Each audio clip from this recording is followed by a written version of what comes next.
वेद शास्त्रों की बातें ग्राउंड पर कैसे वर्क करता है, ये भी आप लोगों को जानना जरूरी है। वैसे तो आप लोगों को बहुत सारे लोग बताते हुए मिलेंगे, सावन में ये करो वो करो और आपका लकी नंबर ये है तो ये उपाय है, लेकिन ग्राउंड पे ये सारी चीज कैसे वर्क करते हैं ये शायद ही आप लोगों को कोई बताता है। तो आज हम इस वीडियो में आप लोगों को यही बताने जा रहे हैं कि ये कैसे काम करता है और मैंने अपने जीवन में इन सब चीजों को कैसे वर्क करते हुए देखा है। तो हर हर महादेव दोस्तों, और आपका स्वागत है आप ही के चैनल पर। और हमेशा की तरह मैं अनुपमा फिर से हाजिर हूँ एक बहुत ही महत्वपूर्ण और जानकारी से भरा वीडियो लेकर। तो दोस्तों, आप हमारे सामने देख रहे हैं शिव पुराण। और ये जो शिव पुराण है ये मैंने नहीं खरीदा है, ये हमारी एक सहेली ने हमको गिफ्ट किया था। जानते हैं दोस्तों, उनका लकी नंबर 3 है और वो बृहस्पति से संबंध रखती है।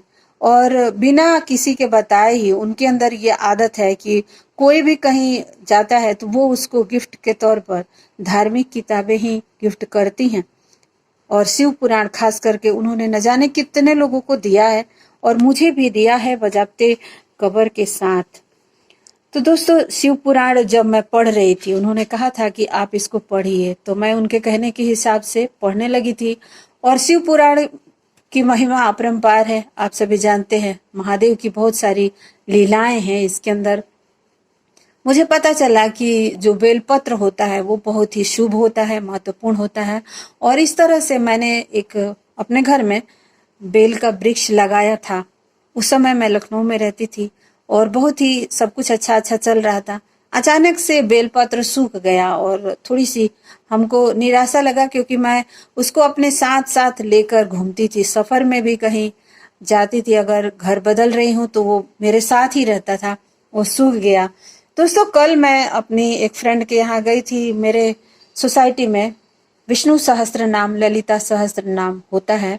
सप्ताह में 3 दिन हम लोग पाठ करते हैं। तो जब मैं कल गई तो अपनी फ्रेंड के दरवाजे पे मैंने बेल का वृक्ष देखा, उन्होंने लगा रखा है। फिर मुझे याद आया कि ये मुझे भी लगाना है और बहुत दिन पहले ही मेरा पौधा जो था वो सूख गया था। बेलपत्र की महिमा बताने की जरूरत नहीं है, आप लोग जानते हैं कि ये कितना शुभ है। प्लस इसका साइंटिफिकली अगर आप देखें तो इसकी महिमा अपरंपार है। बेलपत्र खाने से तमाम तरह के रोगों से निजात मिलता है, लेकिन मैं बात उसकी नहीं कर रही हूँ क्योंकि उसके बारे में अभी मैं ज्यादा कुछ नहीं बोलूंगी। लेकिन ये बेल का वृक्ष मैं आज अपने घर में लगाने वाली हूँ और बहुत दिन से सूख गया था, मेरा मन बहुत दुखी रहता था। और दोस्तों, इसके साथ ही मैं अब लगाने जा रही हूँ केले का वृक्ष, क्योंकि ये भी कुछ दिन पहले मेरे घर में सूख गया था। तो अभी मैं अपने घर में महादेव को और बृहस्पति भगवान यानी विष्णु दोनों को ही स्थापित करने जा रही हूँ। और यही आप लोगों के साथ शेयर करना था और शिव पुराण के बारे में भी आपको बताना था कि ये जो शिव पुराण है ये हमारी सहेली ने दिया है और किस प्रकार से वो अपना जाने अनजाने अपने ग्रह नक्षत्रों को बैलेंस कर रही हैं।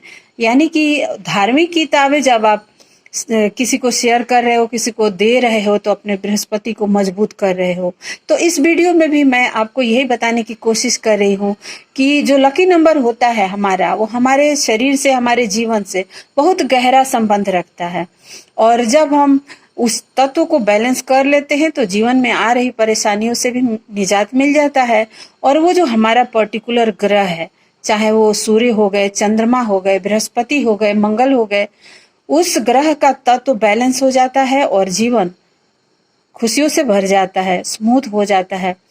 तो दोस्तों, हर ग्रह का अपना तत्व है और बृहस्पति का यही तत्व है कि इनको हम मंदिर की सेवा करें, पुजारियों का सम्मान करें, धार्मिक किताबें और विद्या से संबंधित चीजों का दान करें, विद्या दान करें, गरीब बच्चों को हम पढ़ाएं, एजुकेशन से संबंधित चीजों पर हम फोकस करें, अपने दिनचर्या को सही रखें और बृहस्पतिवार के दिन केले के वृक्ष की पूजा करें।